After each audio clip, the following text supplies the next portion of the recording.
결혼을 하지만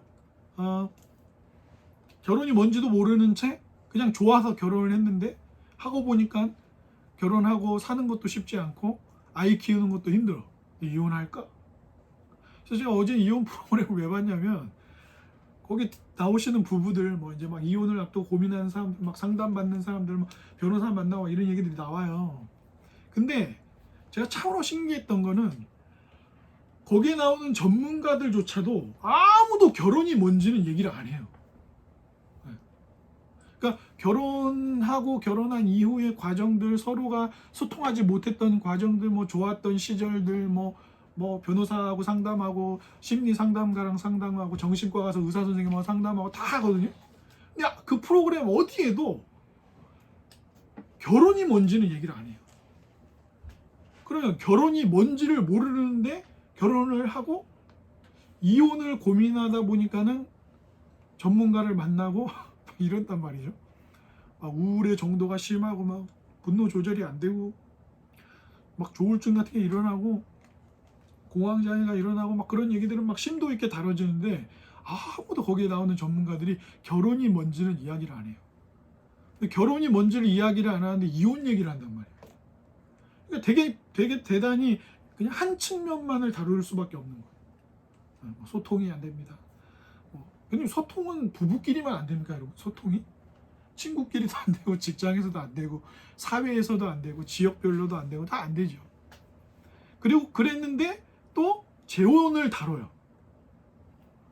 결혼을 뭔지도 모르고 했는데 이혼을 했는데 재혼을 다룬단 말이에요. 결혼이 뭔지 모르는데 이게 나쁘다는 게 아니라 여러분, 그러니까 우리는 우리의 삶이 행복하기를 바라고 잘 되기를 바라서 이직도 하는 거고 공부도 열심히 한번 해보는 거고 독서도 해보는 거고 뭐 사람들도 많이 만나보는 거고 여행도 가보는 거예요. 이 삶의 어떤 행복과 의미와 가치를 찾아서 시도를 해보는 거죠. 시도를.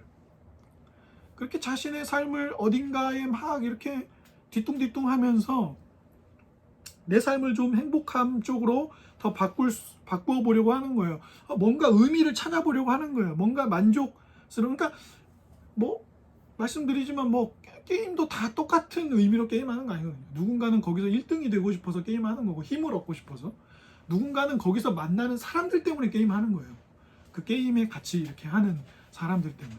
혹은 다른 이유로 또 하겠죠. 누군가는 정말로 막 거기서 캐릭터를 잘 키우고 막 아이템을 얻어내서 그거를 팔아서 그걸로 먹고 사는 사람도 있어요. 그러니까 모두가 다 똑같은 이유로 그걸 하는 건 아니지만 한 가지는 같을 수 있는 거죠. 뭔가 의미와 가치와 자기 존재의 의미, 뭐 이런 행복, 그걸 찾는 거예요. 그런데 그렇게 살고 있는데 사도 바울은 오늘 이제 고린도 교회 지체들에게 뭐라고 얘기하냐면 오늘 17절, 20절, 그리고 24절에 반복적으로 사도 바울이 똑같이 하고 있는 말이 있어요. 뭡니까 그게? 그죠? 17절, 20절, 24절에 이 길지 않은 본문 단락에서 세 번이나 똑같은 얘기를 하고 있어요. 뭡니까 그게? 부르심을 받은 자리에서 하나님이 부르신 그대로 살아라는 거예요. 그냥 오늘 핵심은 이거예요. 부르심 받은 대로 살아라. 그런데 일단 오해는 하지 마세요. 사도 바울이 부르심을 받은 자리에서 그대로 살아라는 건 죄 가운데 있으라는 말은 아닙니다. 우상 숭배하는 삶의 자리를 용인해 주는 것도 아니에요. 그리고 눈앞에 보이는 하나님의 뜻에 맞지 않는 의롭지 않은 일들, 불의한 일들에 대해서 눈 감고 살아라. 그것도 아니에요. 그러니까 그건 오해하지 마세요. 우리가 단편적으로 읽다 보면 그대로 살아. 이제 뒤에 보면 또 오해할 만한 얘기가 나오거든요. 그래서 사도 바울이 오늘 그 부르심을 받은 자리에서 그대로 사세요라고 하면서 두 가지 얘기를 예로 들고 있어요. 하나는 무엇입니까? 하나는 할례 무할례에 관한 이야기를 하고 있습니다. 할례가 뭐예요? 할례는 유대인 남자들이 하나님의 택함 받은 백성의 표로서 그 성기 앞부분에 이제 표피, 피부를 제거하는 게 이제 그게 할례 받는 거죠. 그래서 구약에 보면 다 할례 받도록 돼 있어요. 난지 며칠 된 이상의 유대인 남자들은 다 할례를 받도록 되어 있습니다. 그런데 이게 왜 갈라디아서나 이런 데서 좀 문제가 됐었습니까? 여러분 보십시오. 기존에 예수님도 유대인이셨으니까, 그리고 예수님 제자들 다 대부분 유대인이잖아요. 유대인이었는데 예수님을 자신의 구주로 고백하고 예수님이 하나님이 약속해서 보내주기로 하셨던 구약에서 약속하신 그 메시아, 기름 부음을 받은 자, 그리스도인 것을 믿고 구원을 받았다라고 고백하는 그리스도인들이 있었어요. 근데 이 사람이 초기에는 대부분 다 유대인이었어요. 그런데 나중에 이제 이방 지역, 그러니까 그리스 지금 유럽 지역에 복음이 전파되면서 유대인이 아닌 사람들, 흔히 이제 성경에서는 유대인과 헬라인이라고 표현하죠. 근데 이 헬라인이 특정 그리스 사람들만을 이야기하는 것이 아니라 유대인을 제외한 당시 지중해 연안의 모든 이방인들을 일컫는 표현이었습니다.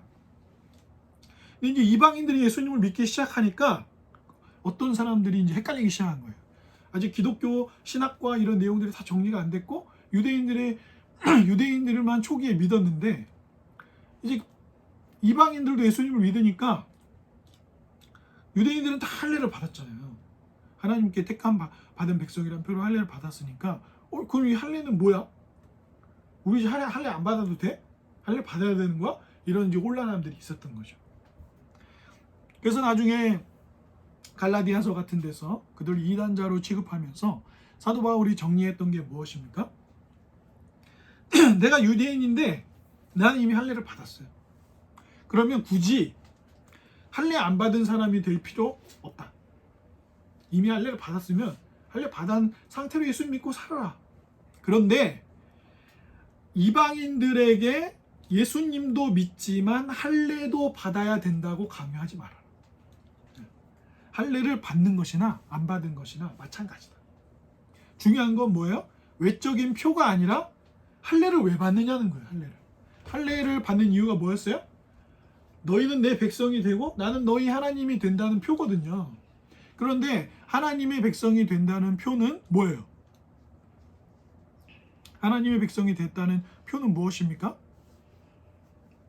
마태복음 5장 19절에 그러므로 누구든지 이 계명 중에 지극히 작은 것 하나라도 버리고 또 그같이 사람을 가르치는 자는 천국에서 지극히 작다 일컬음을 받을 것이요 누구든지 이를 행하며 가르치는 자는 천국에서 크다 일컬음을 받는다 라고 예수님 말씀하셨어요. 요한복음 15장 14절에서 예수님 뭐라고 말씀하십니까? 너희는 내가 명하는 대로 행하면 곧 누구예요? 곧 나의 친구다.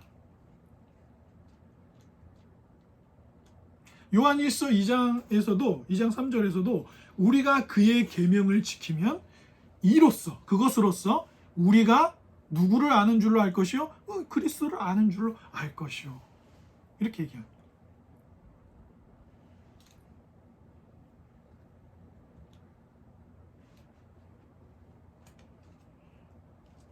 주 안에 사랑하는 여러분, 무엇입니까? 할례를 받은 사람은 할례 받은 대로 살아. 굳이 뭐 할례자 나는 뭘 하자가 될 거야. 그러지 말고 이방인이어서 할례 받지 않았으면 굳이 몸의 할례를 받음으로 자신이 구원 얻는 믿음을 가진 사람이라는 증명할 필요가 없다는 거예요. 중요한 건 뭐예요? 하나님의 계명을 지키는 거예요. 하나님의 계명을 지키는 것입니다. 나는 예배를 안 빠졌다. 나는 헌금을 안 빼먹었다. 나는 집사다. 나는 목사다. 나는 장로다. 여서 구원받는 거 아니거든요. 네. 그러니까 그것으로 인하여 그렇게 고민하지 마라. 이미 할례를 받은 사람은 받은 대로 살고 아닌 이방인들은 그대로 살고 같이 형제되는 이유는 그리스도를 믿는 것 하나다라고 설명하는 것이죠. 그래서 누가 세례를 김철효 씨 세례 받으셨습니까? 네, 세례 받았는데요. 그럼 구원을 얻으셨군요. 이렇게는 안 해요. 구원 얻는 믿음의 삶을 고백하고 교회로부터 검증을 받은 사람이 세례를 받죠. 그러나 반대로 얘기하시면 안 돼요. 세례를 받았다는 건 무조건 구원을 받았다는 건 아니에요. 그건 아니에요. 모르는 일이에요. 모르는 일입니다. 그래서 구원 얻는 믿음을 가졌지만 아직 세례를 안 받았을 수 있죠. 그죠? 믿음을 고백하고 이미 믿지만 세례식이 다음 주에 있어요. 그럼 나는 아직 안 받았으니까 난 구원 안 받은 거예요? 이미 믿고 있는데 그런 게 아니란 말이에요. 그러니까 할례와 무할례의 문제는 그런 거라는 거예요. 그래서 그 결과는 하나님과 회복된 새로운 관계를 맺고 죄를 용서받고 뭐 하고 있는 삶이어야 돼요? 지금 그분을 사랑하면서 그분의 뜻을 따라가고 있는 삶을 살고 있어야 돼요. 그게 그리스도인이에요. 근데 이 얘기를 왜 했어요? 할례 무할례 이야기를 왜 했습니까? 당신이 독신으로 있습니까? 그런데 결혼의 부름을 받은 것이 아니라 독신의 은사가 있습니까? 하나님이 당신을 홀로 살도록 하셔서 하나님께 영광을 돌리도록 하나님을 기뻐하도록 두신 삶의 근거들과 내용들이 있습니까? 그럼 혼자 사십시오. 괜찮습니다. 결혼하셨습니까? 결혼한 그대로를 잘 유지해가고 당신의 아내와 당신의 남편에게 헌신하십시오. 금욕하는 것, 욕구를 멈추는 것이 멋진 삶이라고 누가 말하고 있습니까? 아니요. 당신의 아내와 당신의 남편과 하나님이 주신 이 기쁨의 관계를 잘 누리고 생육하고 번성하며 살아가도록 하나님이 주신 복을 잘 누리며 인격적으로 서로 하나됨을 깊이 누리는 성관계를 가지십시오. 그리고 그것을 통하여서 성부, 성자, 성령, 삼위 하나님이 사랑의 교제를 영원히 나누시며 죄 아래에 있던 당신을 부르셔서 그 삼위 하나님이 나누시는 교제의 기쁨으로 부르신 것을 당신의 부부관계 속에서 잘 누리십시오. 그것을 지켜가십시오. 만약에 당신의 남편이나 아내가 어떤 음행의 연고나 이런 예외적인 경우들로 당신을 버렸습니까? 그러면 그리스도 예수의 은혜 아래서 그와 잘 합치든지 아니면 혼자 있어도 괜찮습니다. 교회가 당신들을 돌봐줄게요. 그 형편 그대로 있어도 괜찮다고 요 예를 든 거예요. 그리고 한 가지 예를 더 듭니다. 어떤 부분을 이야기하고 있습니까? 21절 이하에 이야기를 하고 있습니다. 종으로 부르심을 받았습니까? 그대로 있어도 괜찮습니다. 근데 자유하게 될 기회가 있으면 그것을 이용하십시오. 여기에 대해서 오해가 있는 거예요. 그러면 사도 바울은 참 무리한 사도였구나. 왜요? 당시에 존재했던 노예제도를 빨리 노예제도를 없애야 된다. 다 들어엎자. 전쟁이라도 해가지고 노예제도를 다 없애버렸어야 되는데 노예인 사람은 그냥 노예로 지내라고? 이 기독교는 이래서 안 돼. 이렇게 오해하는 분들이 있어요. 그건 아니에요. 당시의 역사적인 배경이 좀 있습니다. 여러분 우리가 노예 그러면 우리에게는 뭐가 포딱 생각납니까? 노예 그러면? 매 맞고 밥도 안 주고 또 자식이 태어나면 그 자식조차도 자신이 노예로 삼는 주인, 막 정말 사람 취급하지 않는 그런 것들만 떠올리죠. 그런 노예 생활을 하는 사람도 당시 존재했습니다. 그런데 당시에는 주인의 지위에 따라 자유와 힘을 어느 정도 얻는 삶을 사는 노예들도 있었어요. 그래서 심지어 노예들 중에는 고등교육을 받은 사람들이 꽤 많았어요. 그래서 주인의 아들을 가르친다든가 이런 일들도 상당히 많았습니다. 그리고 말씀드렸다시피 주인이 가진 사회적 위치와 지위에 따라서 그 노예도 그 정도의 윤택함을 누리고 살았어요. 그러니까 그냥 노예 그러면 당시 무조건 고생만 하고 막 이름도 없고 막 이렇게만 생각하면은 당시 역사적 배경을 모르면 곤란한 거죠. 그러니까 모든 노예들이 당장 노예를 벗어나야 되는 삶을 살았던 것은 아니에요. 오히려 주인 때문에 괜찮은 주인들 때문에 보호를 받거나 도움을 얻거나 많은 것을 배우거나 기술을 익히거나 이런 경우들도 존재했다는 거죠. 사도 바울이 하는 얘기는 이런 거예요. 너가 세상에서는 저 사람 노예. 그러니까 그리고 당시 또 고린도의 도시 전체 인구의 한 3분의 1 정도가 노예였어요. 약간 자유를 가진 노예들도 있었고요. 그러니까 그 정도 인원들이 꽤 많았어요, 고린도 사회. 그리고 그 안에 이런 다양한 형태의 노예들, 주인 잘 만난 사람, 또 그렇지 못한 사람, 또 보편적으로 잘 누리는 사람, 그렇지 못한 사람들이 다양하게 존재하고 있었다는 거죠. 그러니까 사도 바울이 하는 얘기는 세상에서는 당신이 노예라고 부름을 받을지 모르지만 당신은 이미 예수 그리스도로 말미암아 죄에 얽어 매어진 노예의 삶으로부터 벗어나게 되었습니다. 당신은 그리스도와 예수 안에서 본질적으로 노예가 아니라 참 자유인입니다. 이렇게 얘기하는 거예요. 근데 예수님 믿으면서 자유인인 사람들, 이미 자유를 가지고 살아가는 사람들에게는 사도 바울이 뭐라고 얘기합니까? 부르심 받은 그대로 있어라. 그러나 여러분은 마냥 세상에서 말하는 자유를 누리는 것이 아니라 누구의 종이라고요? 22절에 그리스도의 종이에요. 세상에서는 노예지만 그리스도 안에서 자유한 자라. 세상에선 자유인이라 부름을 받지만 그리스도를 따르기 때문에 그리스도의 종으로 살아야 되는 사람. 이 두 사람의 본질이 다르다는 거예요? 같다는 거예요. 같다는 거예요. 그러나 여러분들 중에는 어렵게 사는 노예들도 있을 수 있으니 자유를 얻을 수 있는 기회가 오면 주인이 어떤 이유로 자유를 주게 된다거나 자유를 얻을 돈을 주고 사게 자유를 얻을 수 있는 기회가 왔을 때 그거를 일부러 나는 부르심의 자리에 있어야지 그러지는 말라는 거예요. 그러지 마라. 자유가 얻을 수 있는 기회가 있으면 일부러 걷어차지 말고 그건 얻으십시오.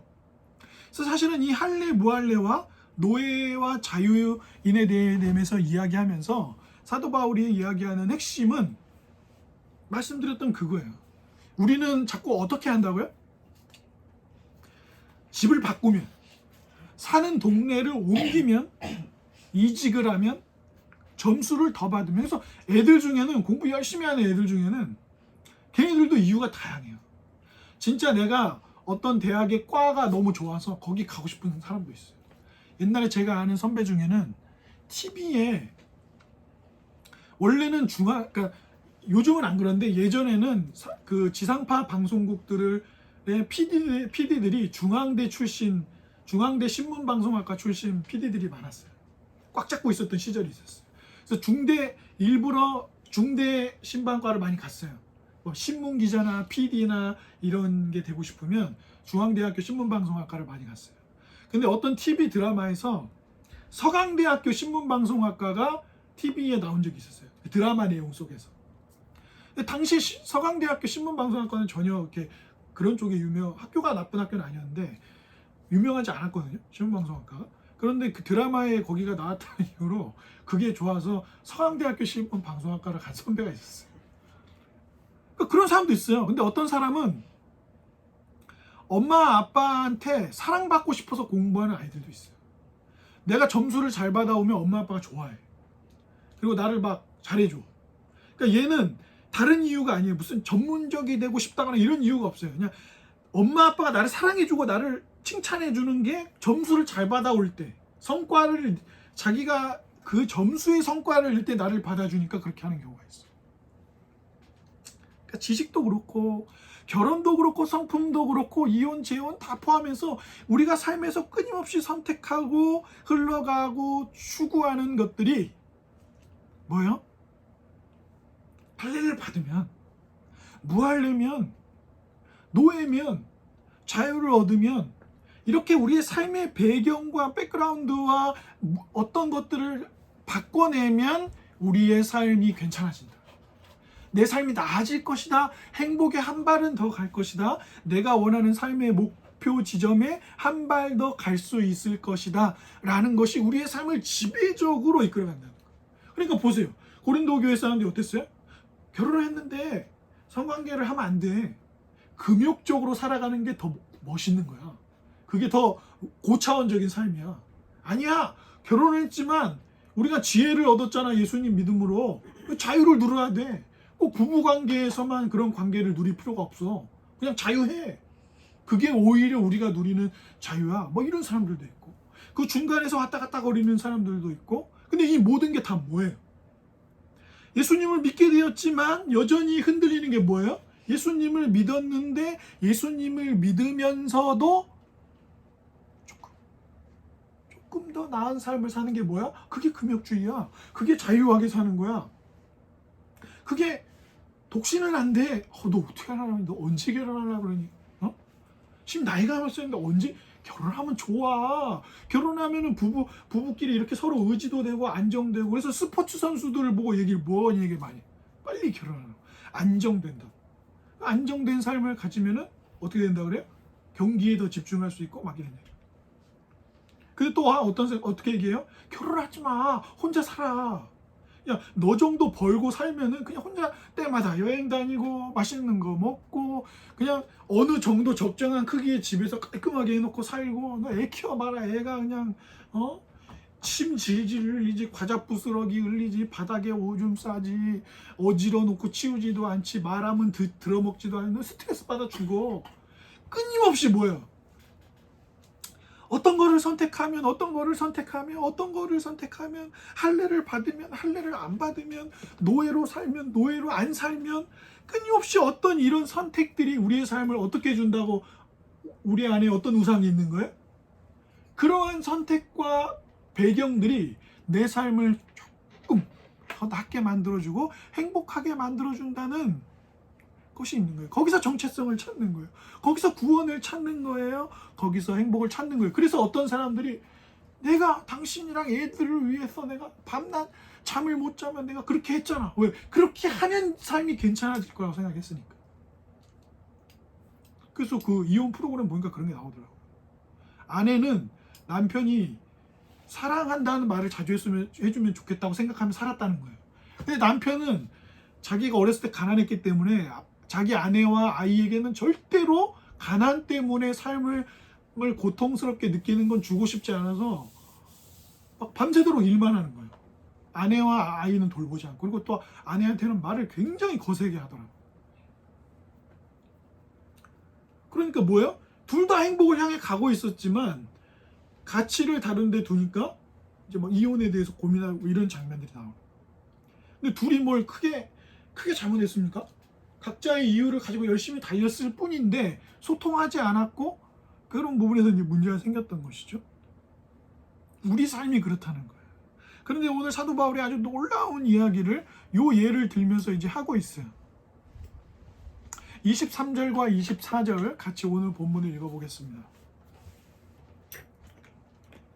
시작. 너희는 값으로 사신 것이니 사람들의 종이 되지 말라. 형제들아, 너희는 각각 부르심을 받은 그대로 하나님과 함께 거하라. 사랑하는 여러분, 우리는 구속함을 받았어요. 구속이 뭐예요? 이 수갑 차는 게 아니에요. 갇히다. 범죄에 저질렀기 때문에 어딘가에 가둬둔다는 구속이 아니라 뭐예요? 속량, 구속 다 뭐예요? 값을 치르고 그 값을 제대로 지불하고, 예수님이 자신의 생명을 값으로 지불하고. 죄의 삭은 뭐예요? 사망이잖아요. 죄는 사망이라는 대가를 받을 수밖에 없는데, 사망을 내어주고 자기를 내어주고, 죄 없는 분이 자기를 내어주고 우리를 사셨어. 우리는 누구의 것이? 우리는 그리스도의 것이에요. 우리는 할례를 받았어요? 안 받았어요? 노예예요? 자유자예요? 집이 있어요? 없어요? 차가 있어요? 없어요? 국민연금에 가입을 했어요? 안 했어요? 개인연금을 들어갔어요? 안 들어갔어요? 결혼했어요? 안 했어요? 이혼했어요? 독신이에요? 재혼할 거야? 안 할 거야? 언제 재혼할 거야? 애기 낳을 거야? 안 낳을 거야? 몇 명 낳을 거예요?가 우리가 누구인지를 확인해 주는 것이 아니라, 예수님이 우리의 이 하나님이 주신 아름다운 결혼, 이 가정이라는 모든 것을 부수고 깨는 이 세상 속에 살고 있는 우리를 자신의 생명을 주고 샀어요. 그래서 우리를 어떻게 두시는 거예요? 너는 내 거예요, 이제. 우리는 세상에서는 종이라 부름받을지 모르지만 누구 때문에? 예수님 때문에 더 이상 죄에 매여서 할래냐 무할래냐 노예냐 자유냐 뭐가 있냐 없냐로 우리의 삶이 근원적으로 판단되지 않아요. 우리는 예수 그리스도 안에서 자유를 누립니다. 더 이상 죄가 우리를 얽어매지 않아요. 죄가 우리를 고통스럽게 완전한 주인이 될 수 없습니다. 때때로 우리를 괴롭히지만 죄가 우리의 주인이지 않아요. 그래서 사도 바울이 로마서에서 뭐라고 했어요? 성령의 생명의 법이 우리를 어떻게 했다고요? 자유하게 했다. 그리고 더 이상 뭐 아래 있지 않아요? 우리는 정죄 아래 있지 않아요. 더 이상 죄가 우리를 다스리는 삶 안에 있지 않아요. 때때로 죄가 우리를 공격하고 마귀는 여전히 우는 사자처럼 어떻게 해서라도 하나님을 덜 기뻐하도록 우리의 삶을 뒤흔들려고 하지만 게임이 더 좋은 거야. 돈 벌어.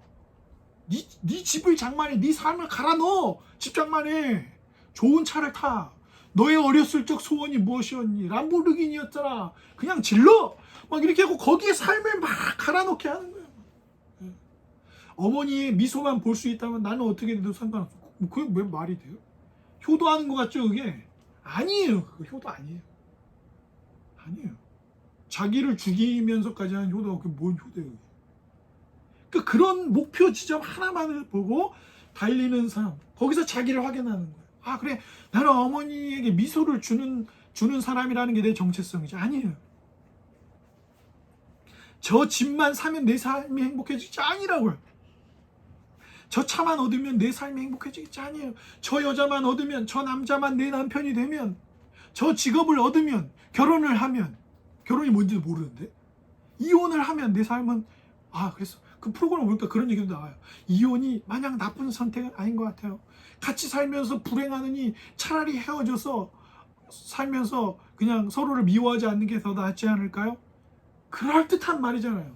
그리고 어떠면 상황적으로는 굉장히 맞는 말처럼 들려요. 근데 결혼이 뭔지도 모르고 했는데 모르고 한 결혼을 이제 이혼을 하자 그래요. 거기에 근원적 답이 있지 않아요. 거기에 소속되는 것, 집을 사는 것, 뭔가를 선택하는 것이 근원적으로 내 삶을 그래도 조금이라도 어떻게 해줄 거야 라고 하는 것은 대답이 되지 않아요. 그 사도 바울이 뭐래요? 그리스도가 우리를 값주고 사셨으니, 그러니 우리의 거기에는 만족이 있는 거예요. 더 이상 죄가 우리를 얽어매지 않기 때문에 그리스도 예수 안에 있다는 것이, 삼위 하나님의 사랑을 누리고 살아간다는 것이 우리에게 참된 만족을 주는 것이죠. 그리고 거기서 교회는, 믿는 그리스도인과 교회는 중요한 역할을 하는 거예요. 그 믿음의 영역으로 들어오게 된 서로를 어떻게 해요? 서로를 보살피셔야 합니다. 사랑하는 여러분, 우리에게는 막강한 책임이 있어요.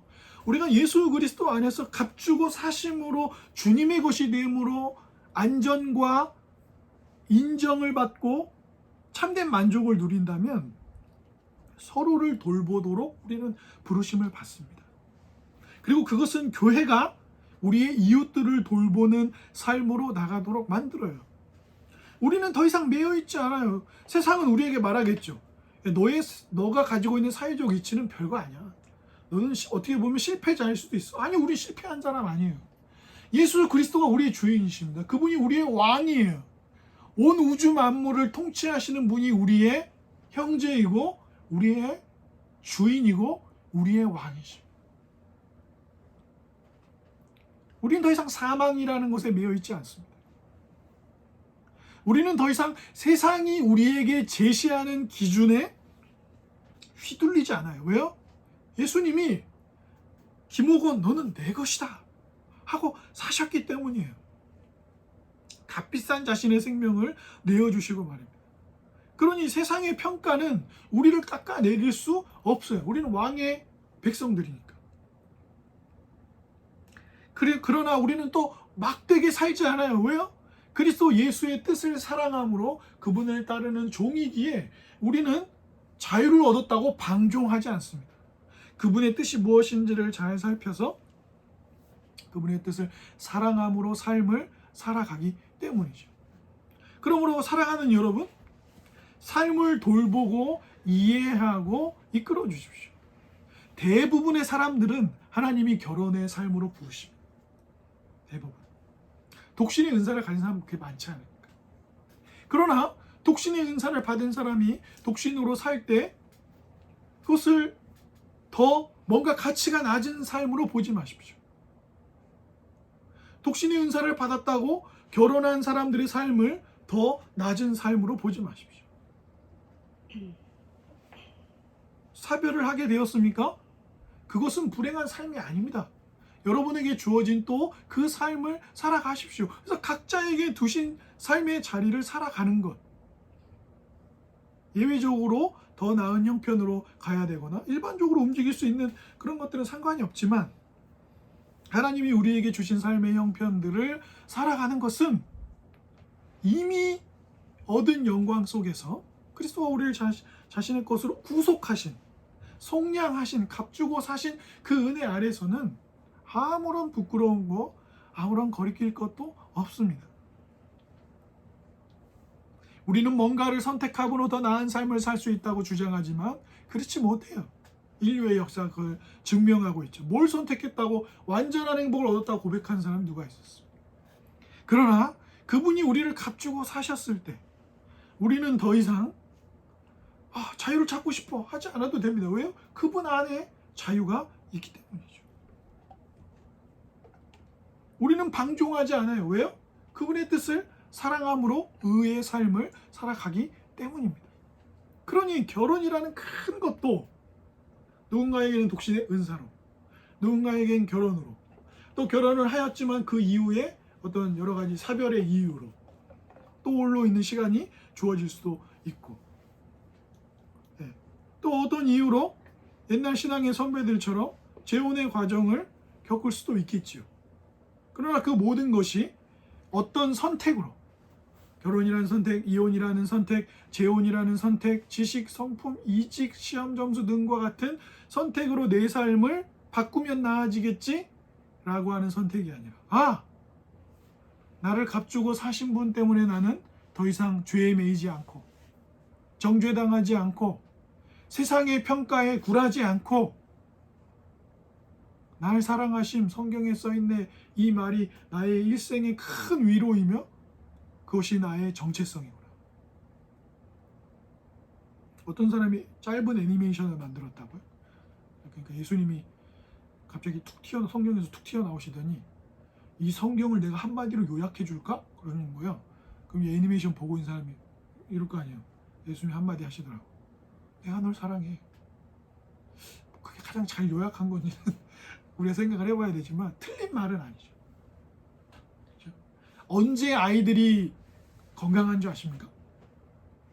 애들이 회복 탄력성이 좋은 아이들. 그러니까 누가 아무리 옆에서 뭐라고 하고 막 괴롭혀도 난 괜찮아 하는 아이들은 어떤 아이들이냐면 자기 부모님이나 자기 형제나 가까운 누군가로부터 사랑받는 사람. 너는 가치 있는 사람이야. 너의 존재 자체가 귀해. 이런 지지를 받아온 사람들은 흔들리지 않아요. 근데 점수가 왜 이래? 뭐 이런다든가. 외모를 특별하게 지적을 한다든가. 이렇게 되면 무너지죠, 삶이. 왜요? 나는 언제나 점수를 잘 받지 못하면 안 되는 사람. 나는 몸매를 유지하지 않으면 버림받는 사람. 이런 사람으로 살 수밖에 없거든요. 세상의 방식이 그렇다는 거예요. 어떤 것을 선택함으로써는 인정받지 못해요. 내가 A라는 걸 선택하면 A라는 걸 좋아하는 사람들 사이에서는 인정받지만 B라는 사회로 가보세요. 거기서 인정해 줄까요? 안 해줘요. 안 해줘요. 끊임없는 방황일 뿐이에요. 그러니까 배타적이 되죠. 그러니까 B라는 사람들하고는 어울리지 마. 저런 알지 못해. B는 우리 밑에 있는 애들이야. 그러니까 거기에 신경 쓰지 마. 이런 식의 치고받음 밖에 없어요. 그러나 예수 그리스도 안에서 우리를 받아주신 값주고 사신 자기 것을 삼으신 것은 은혜로 우리를 자신의 것으로 삼으셨기에 우리가 세상 사람들을 무시하지 않아요. 무리하게 굴지 않아요. 불교 신자라고 우리가 무시하면 안 돼요. 그 사람이 모슬렘이라고 해서 우리가 그 사람을 무시하면 안 돼요. 우리가 얻은 구원이 뭔데요? 은혜로 얻은 거잖아요. 은혜로. 내가 어떤 조건을 만족시키거나 자격을 얻어서 나를 값주고 사신 게 아니잖아요. 그분이 나에게 인자하심을 베품으로 값주고 사셔서 자기 것이 되게 하셨잖아요. 그래서 아이들 베크리 요리문답 1문에서 뭐라 그랬어요? 당신이 사나 죽으나 어디서 당신은 위로를 누려요? 근데 뭐래요? 내가 나의 것이 아니고 누구의 것이라고요? 나를 값주고 사신 분의 것, 구속하신 그분의 것이라는 것이 나에게는 영원한 위로가 됩니다. 그 안에 있으라는 거예요, 사도 바울. 교인들끼리 모였는데 우리 주인이 나는 잘해주잖아. 진짜 불쌍하다. 너네 주인이 잘 안 해주는 데가 노예 생활을 얼마나 힘이 드니? 뭐예요? 그게 같은 예수 그리스도를 믿으면서도 같이 예수님의 살과 피를 먹고 마시면서도 뭐예요? 내가 조금 더 나은 주인에게 속했다는 것으로 이 사람을 깔아보는 거잖아요. 아휴, 저 마티즈나 몰고 다니네. 아휴, 저 집사님 아직도 마티즈를 타고 다니네. 맙소사. 바퀴에 껌 붙으면 움직이도 못하는 저 차. 그러면서 사람을 내려보고 까려보는 것들. 그런 것들로는 안 된다는 것입니다. 그러므로 사랑하는 여러분, 우리의 참된 만족과 즐거움과 기쁨은 어디에 있어요? 값주고 사신 분 안에 우리의 삶이 있다는 것에 소망이 있다는 것을 잊지 마시고 우리에게 두신 삶의 자리들을 소망으로 살아내는 은혜가 있기를 주님의 이름으로 축복합니다.